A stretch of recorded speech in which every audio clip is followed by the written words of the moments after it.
Alors, quels sont les besoins pour l'Église maintenant? Parce que c'est à ça qu'il faut penser quand on va à une élection d'un pape. Je voudrais dire d'abord que le grand problème de l'Église, ce sera de garder l'unité dans la diversité. De plus en plus, le monde est complexe, de plus en plus les moyens de communication et de mobilité sont grands, et ça veut donc dire que la fonction de Pierre, de garder l'unité, non pas seulement de la symboliser, mais aussi de l'incarner, c'est pour moi le premier besoin de l'Église. Pouvoir s'adapter aux différents continents en gardant la fonction de Pierre qui est indispensable et que certaines autres églises nous envient, entre autres les églises anglicanes. Je crois qu'un moyen pour garder cette unité dans la diversité, c'est élaborer le statut de synode.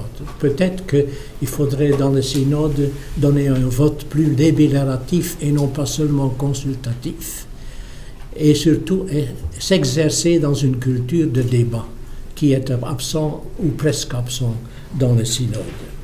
Un conseil de la couronne autour du pape, pas avec un vote délibératif, simplement pour aider le pape et pour pouvoir créer un milieu où on peut librement discuter de tout et où le pape est capable, est dans la possibilité d'entendre d'autres sans que ce soit directement directif. Je ne voudrais pas dire que du mal de la curie. Il y a des gens qui travaillent là dans l'obscurité pour toute leur vie et qui consacrent leur vie vraiment au bien-être de l'Église.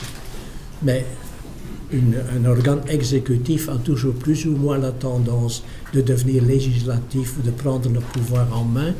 C'est tout à fait humain, mais il faut le savoir. Et il y a quelqu'un qui doit y remédier, pouvoir y remédier.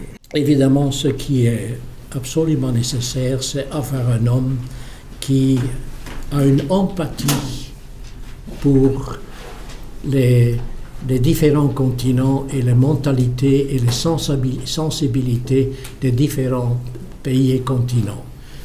Et aussi, il y a une bataille sur la nature fondamentale de qu'est-ce que c'est que l'homme. Car finalement, beaucoup de problèmes de morale et autres, à l'heure actuelle, sont des problèmes de philosophie et de pensée humaine sur l'anthropologie. Qu'est-ce que c'est que l'homme et quelle est la nature de l'homme? Je crois que c'est important de le savoir.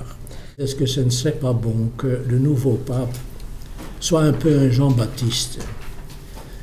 Nous sommes sur les rivages du Jourdain et Jean-Baptiste crie « Convertissez-vous ».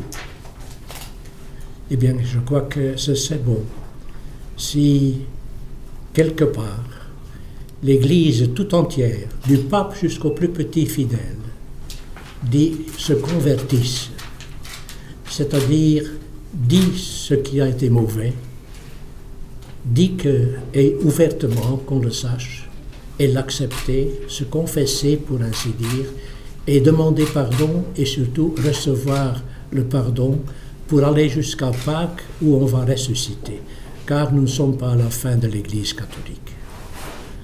Et je suis plein d'espoir. Qui est-ce qu'on va choisir? Eh bien, mon candidat pour qui je vais voter. Soyez sûrs. Mais à partir de tout ça, quel est le profil idéal du pape que vous voyez? Européen, non européen? Ou est-ce que je vais déjà trop loin dans mon indiscrétion en vous demandant ça? Pour moi, personnellement, ça n'a aucune importance qui c'est, de quel continent il vient.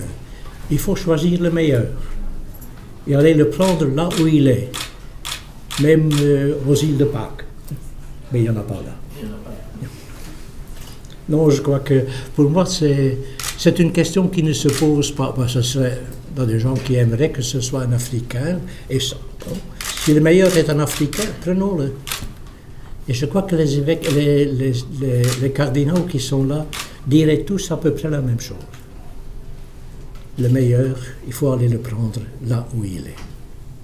Si c'était une institution humaine, je dirais c'est extrêmement difficile et peut-être impossible. Mais nous croyons aussi qu'il y a une assistance du Christ et de l'Esprit. Bon, l'Église est déjà morte depuis longtemps si l'Esprit n'avait pas été là.